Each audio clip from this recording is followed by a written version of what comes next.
अथ सप्तश्लोकी दुर्गा।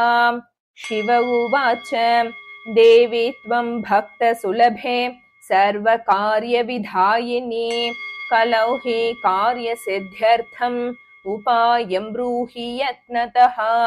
देव्युवाच शृणु देव प्रवक्ष्यामि कलौ सर्वेष्टसाधनम् मया तवैव स्नेहेनाप्यम्बा स्तुतिः प्रकाश्यते। अस्य श्रीदुर्गा सप्तश्लोकी स्तोत्रमन्त्रस्य नारायण ऋषिः अनुष्टुप् छन्दः।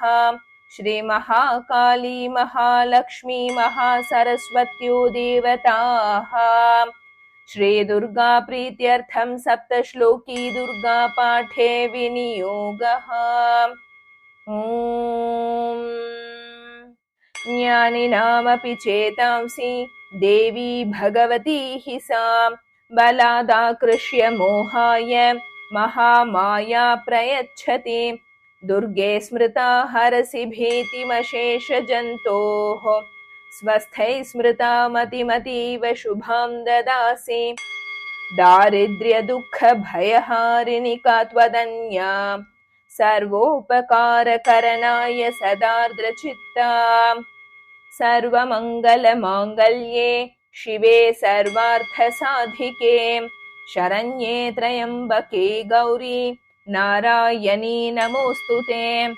शरणागतदीनार्तपरित्राणपरायणे सर्वस्यार्तिहरे देवी नारायणि नमोऽस्तुते। सर्वस्वरूपे सर्वेशे सर्वशक्तिसमन्विते भयेभ्यस्त्राहि नो देवी दुर्गे देवी नमोऽस्तुते। रोगानशेषानपहंसि तुष्टा रुष्टा तु कामान् सकलानभीष्टान् त्वामाश्रितानान्न विपन्नराणां त्वामाश्रिता ह्याश्रयतां प्रयान्ते। सर्वाबाधा प्रशमनं त्रैलोक्यास्याखिलेश्वरी एवमेव त्वया कार्यम् अस्मद्वैरीविनाशनम् इति श्रीसप्तश्लोकी दुर्गा सम्पूर्णम्।